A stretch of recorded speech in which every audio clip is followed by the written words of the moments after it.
Shyam steel flexi strong TMT बार, ये strong के साथ फ्लेक्सिबल भी है। आपदा मुसीबत कोई भी आए, ये घर को अटूट बनाए। जब TMT फ्लेक्सी स्ट्रॉन्ग, तो घर रहे हमेशा के लिए स्ट्रॉन्ग।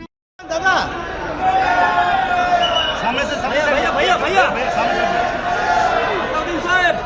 सर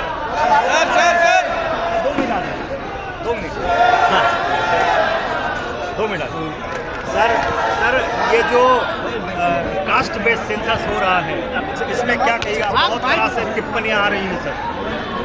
नहीं, हमारी पार्टी ने 2021 से इस बात का डिमांड किया था कि पूरे देश में कास्ट सर्वे होना चाहिए, और जब आखिरी कास्ट सर्वे हुआ था 1931 में, जब कास्ट सर्वे होगा तो मालूम होगा कि किसको कितना फ़ायदा हो रहा है, किसको नहीं हो रहा है, किसके पास ज़ाती घर है, किसके पास ज़मीन नहीं है, किसकी आमदनी क्या है, और कौन सी कास्ट ज़्यादा आगे बढ़ गई, कौन पीछे रह गया।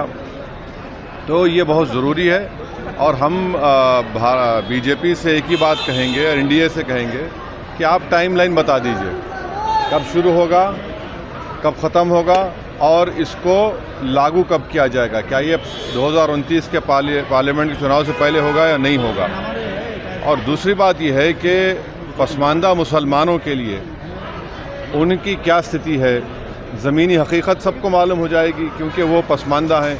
जो गैर पसमानदा मुसलमान है वो कितने उनकी हालत कितने ख़राब हैं, तो ये सब मालूम होगा, ज़रूरी है।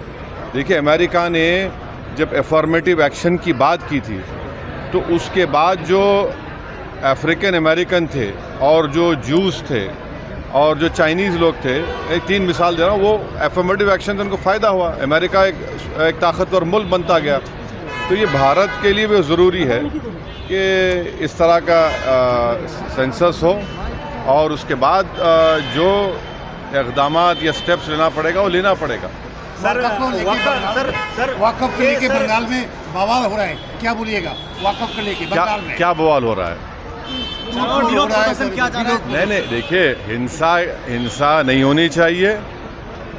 एक गलत कानून बीजेपी ने बनाया है जो कॉन्स्टिट्यूशन के फंडामेंटल राइट्स के ख़िलाफ़ है, और all India Muslim personal law board ने इस कानून के ख़िलाफ़ बकरीद तक के प्रोटेस्ट का ऐलान किया है। हमारी पार्टी उस प्रोटेस्ट में हिस्सा ले रही है, और हम उस कानून के ख़िलाफ़ हैं। सर, ये जो टेरर अटैक हुआ, काफ़ी सारा बयान आया, हालांकि कल अमित शाह का भी एक बयान आया, चुन के जो है मारेंगे, आपने भी कहा। तो क्या लगता है सर, हालांकि अमेरिका का जो वाइस प्रेसिडेंट है उनका भी सपोर्ट कल भी देखा गया साथ। नहीं, पूरा अपोजिशन पार्टी प्रधानमंत्री नरेंद्र मोदी को इस आतंकवादी हमले में जो लोग ज़िम्मेदार है, जिस मुल्क के से आए ये लोग, हम सब ने उस ऑल पार्टी मीटिंग में कहा कि हम आपके साथ हैं, आप उनके ख़िलाफ़ एक्शन लीजिए, कड़ी से कड़ी एक्शन लीजिए, ताकि जो पीड़ित परिवार है उनको इंसाफ मिल सके।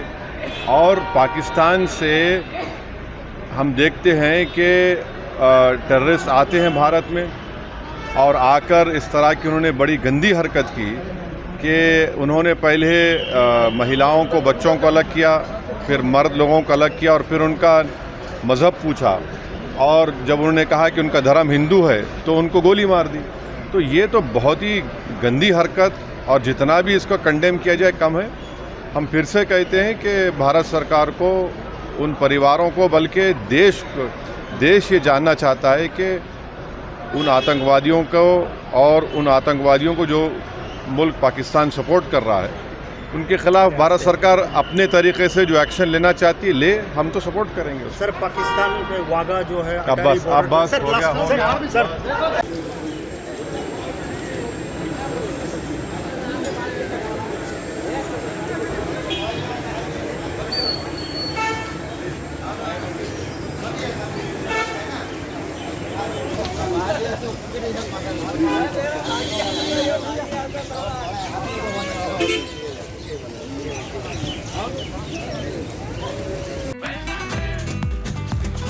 ये स्टाइल का मामला है, ऊपर फ्रंट लाइन।